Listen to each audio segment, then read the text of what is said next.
Hello and welcome to this new edition of Color with Me. This is the fourth Romeo and Juliet special where you see me painting with watercolor this beautiful page from the Romeo and Juliet coloring book, and I will now read to you.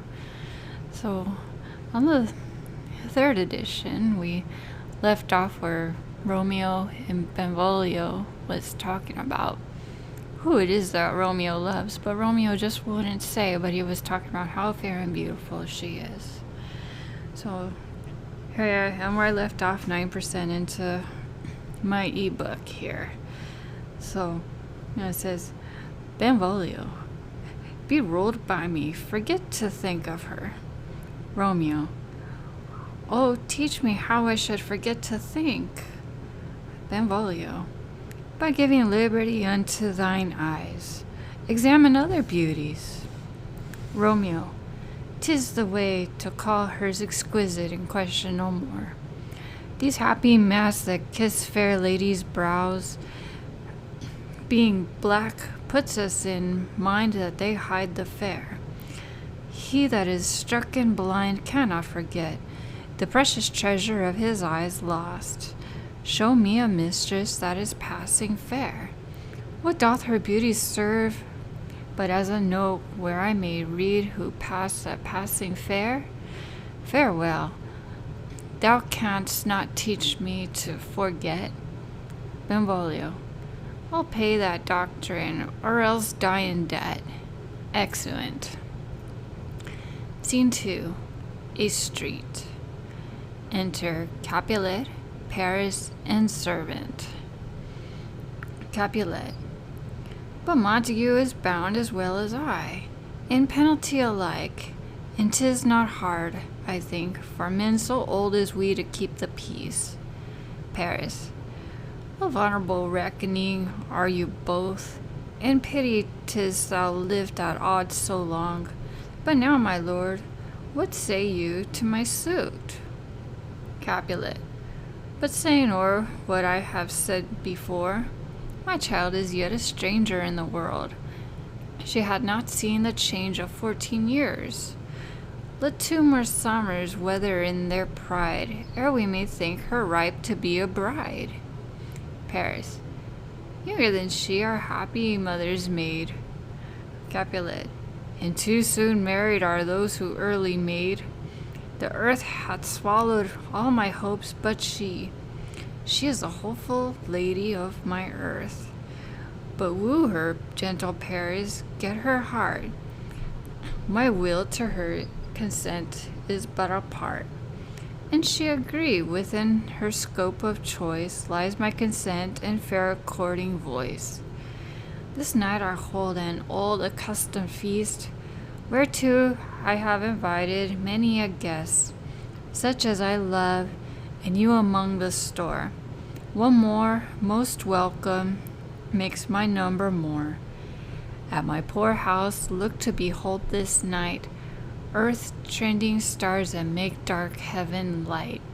Such comfort as do lusty young men feel, when well apparelled April on the heel of limping winter's treads, even such delight among fresh female buds shall you this night inherit at my house. Here all see, and like her most, whose most merit most shall be, which on more view of many, mine being one, may stand in number, though in reckoning none. Come with me. Go, sirrah, trudge about through fair Verona, in whose persons out, whose names are written there, gives a paper, and says to them, my house, and welcome on their pleasure stay. Excellent Capulet and Paris. Servant. Find them out whose names are written here. It is written that the shoemaker should meddle with his yard, and the tailor with his last, the fisher with his pencil, and the painter with his nets. But I am sent to find those persons whose names are here writ, and can never find what names the writing person hath here writ. I must to the learned in good time. Enter Benvolio and Romeo. Benvolio. Tut, man, one fire burns out another's burnings. One pain is lessened by another's anguish. Turn giddy, and be hopped by backward turning. One desperate grief cures with another's languish. Take thou some new infection to thy eye, and the rank poison of the old will die. Romeo. Your plantain leaf is excellent for that. Benvolio. For what, I pray thee? Romeo. For your broken shin. Benvolio. Why, Romeo, art thou mad? Romeo. Not mad, but bound more than a madman is. Shut up in prison, kept without my food, whipped and tormented, and goddamn good fellow. Servant. God godden, I pray, sir, can you read? Romeo. Aye, mine is my own fortune in my misery. Servant. Perhaps you have learned it without book, but I pray, can you read anything you see? Romeo. Aye, if I know the letters and the language. Servant. Ye say honestly, rest you merry. Romeo. Stay, fellow, I can read. Signor Martino and his wife and daughters, Country Anselmo and his beauteous sisters, the lady widow of Vertuvio, Signor Placentio and his lovely nieces, Mercutio and his brothers Valentine, mine Uncle Capulet, his wife and daughters, my fair niece Rosalind and Livia, Signor Valentino and his cousin Tybalt, Lucio and the lively Helena, a fair assembly. Gives back the paper. Whither should they come? Servant. Up. Romeo. Whither? Servant. To supper, to our house. Romeo. Whose house? Servant. My master's. Romeo. Indeed, I should have asked you that before. Servant. No, I'll tell you without asking. My master is the great rich Capulet, and if you be not one of the house of the Montagues, I pray come and crush a cup of wine. Rest you merry. Exit. Benvolio. At this same ancient feast of Capulets sups the fair Rosalind, whom thou so lovest, with all the admired beauties of Verona. Go thither, and with unattainted eye compare her face with some that I shall show, and I will make thee think thy swan a crow. Romeo. When the devout religion of my eye maintains such falsehood, then turn tears to fires, and these who often drowned could never die. Transparent heretics, be burned for liars. One fairer than my love? The all-seeing sun ne'er saw her match since the first world begun. Benvolio. Tut, you saw her fair. None else being by, herself poised with herself in either eye.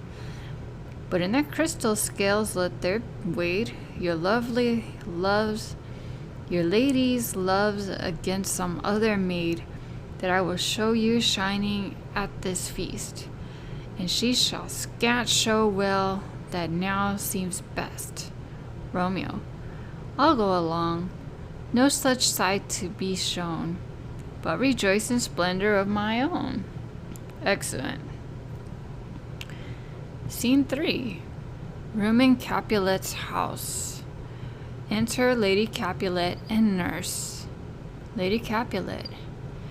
Nurse, where's my daughter? Call her forth to me. Nurse, by now my maiden hit at 12 years old. I bade her come. What lamb? What ladybird? God forbid, where's this girl? What, Juliet? Enter Juliet.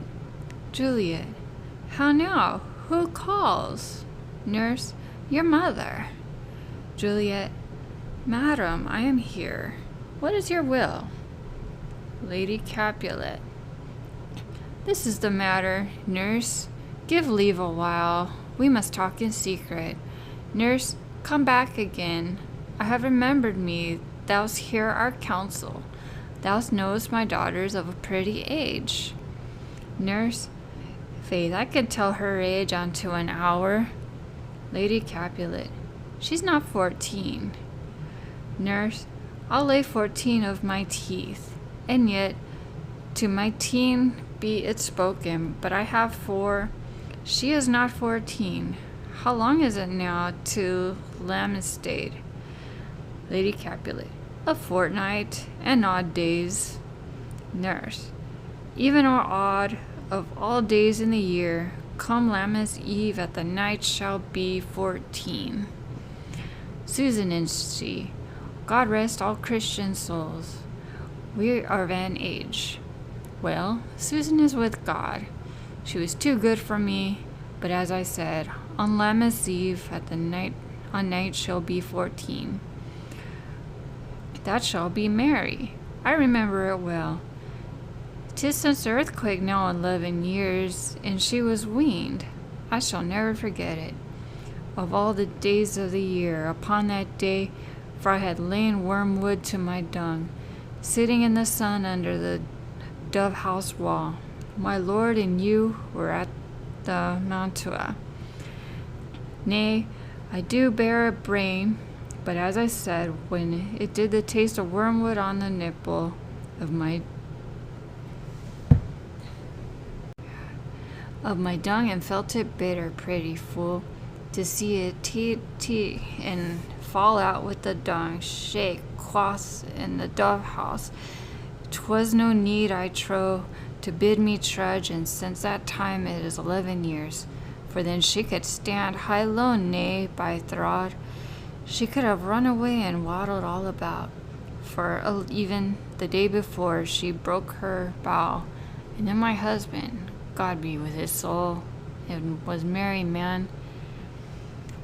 I will stop here because this painting's just about done.